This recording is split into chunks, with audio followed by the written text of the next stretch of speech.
Kama tulipoishia, mpenzi mtazamaji wa Tanzania Kwanza TV, katika simulizi ya hatma ya ndoa yangu ambaye ninakusimulia naitwa Dimple the Smile, the Queen of Love.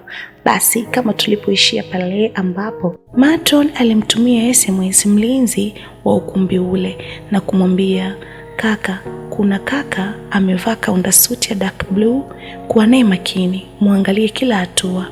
Basi muda wa zawadi ukafika. MC akatangaza watu waandikishe vikundi vya zawadi kwa DJ. Na zawadi zikaanza kutolewa.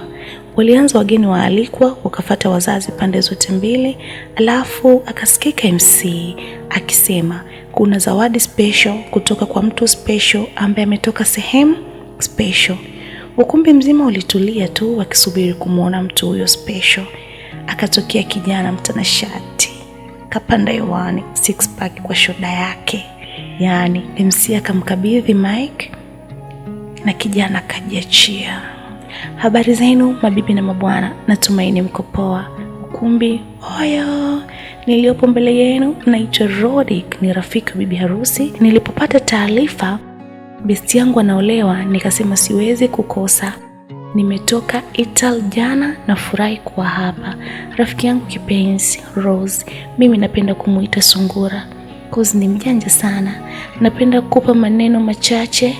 Mpende sana mumeo anayekufanya uwe wa peke yake. Ninakupa zawadi hii kama hongera kwa kufunga ndoa na mtu unayempenda. Mpende sana, mshikirie sana. Ni wanaume wachache sana ambao saizi wanaoa. Kwa hiyo kukuchagua wewe, basi mpende na ufurahie penzi lake. Alionekana ni mtu anayelazimisha furaha. Alitoa bahasha akamkabidhi bibi harusi, akamwambia fungua. Alipofungua akakuta kibox, akaambiwa tena afungue tena. Rosie alikuwa anatetemeka sana, aliogopa, hakujua kulikuwa na nini katika box. Basi Rosie alipofungua box akashtuka kukutana na funguo ya gari. Ni nini ambayo? Ni nini hiki? Rosie akasoma kwenye funguo. Mara kwenye screen zikataradadi picha za gari hiyo aina ya Subaru.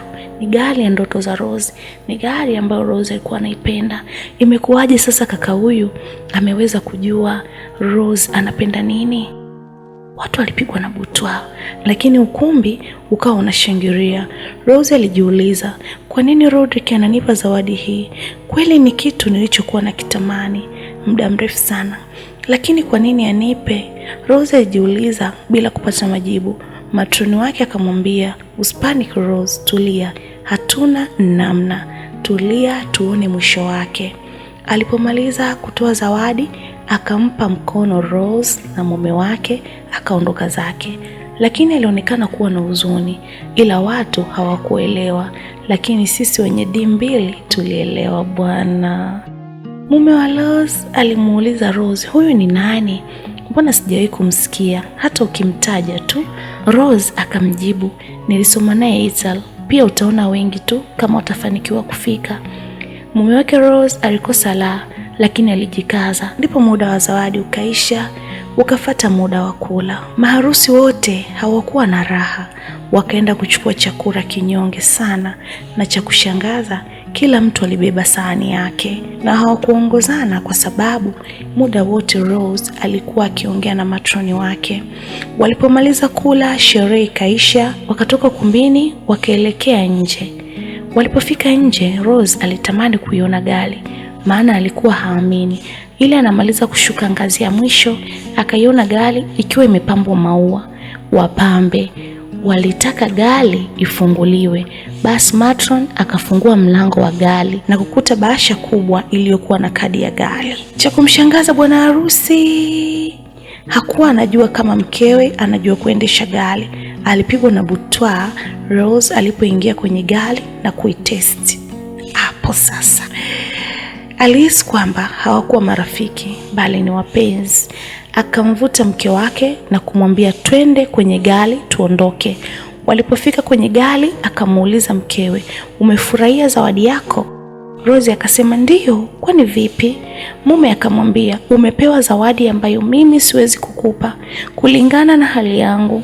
Natamani nikufanyie vitu vingi mpenzi wangu, lakini siwezi, ila unafanyiwa na watu baki. Nimeumia sana. Rose akamwambia, nimekupenda ulivyo, nimeridhika ulivyo. Wewe ni wangu, mimi ni wako. Kama ningependa magari yao, vitu vyao, ningekuwa nao hao. So tuliza mshono kipenzi. Mwanaume wangu ninayekupenda. Akapigwa busu zito, akatulia. Si unajua kuna mkate mgumu mbele ya chai wewe. Ila Rose baada ya kuwa na mawazo, why Rodrick ampe zawadi kubwa kama hii, na alijuaje kwamba anaolewa? Na akapewa taarifa na nani? Wakaelekea hotelini, sehemu ilikuwa imeandaliwa na wanakamati. Walipofika wakashuka kwenye gari, mhudumu wa hoteli aliwapokea na kuwapeleka kwenye chumba chao. Basi walikabidhiwa funguo, wakafungua, wakaingia. Akavua shara lake, akavaa short pants na t-shirt. Akamwambia mumewe, ngoja niongee na besti yangu ambaye alikuwa ni matroni wake. Akatoka nje akamkuta bestie, wakateta kidogo. Akarudi chumbani. Akiwa anarudi chumbani kwake, kabla hajafungua tu mlango na kuingia room, akashikwa bega. Akageuka, akamuona Rodrick, akamwambia, wewe tena? Rodrick akamwambia, shh, tulia. Kwa nini umefanya hivyo Rose? Rose akamwambia, niache Rodrick, niache. Akamwambia, tulia, mumeo atasikia. Nitakutafuta wakati mwingine nikwambie kila kitu. Rodrick alimwambia Rose. Rose alimwambia Rodrick, nimekuita mara 3 Rose, Rose, Rose, utanikumbuka. Nimekutimizia ahadi yako mama, sijataka kukuacha na deni. Rodrick, niache bwana. Mara mlango kafunguliwa. Kumbe alikuwa ni Hans. Ni nini kitaendelea Hans akiwakuta Rose na Rodrick? Hata mimi sielewi. Tukutane tena katika episode inayofuata. Basi bwana. Ikawa hivi, ikawa vile. We, usinambie. Yaani, we acha tu.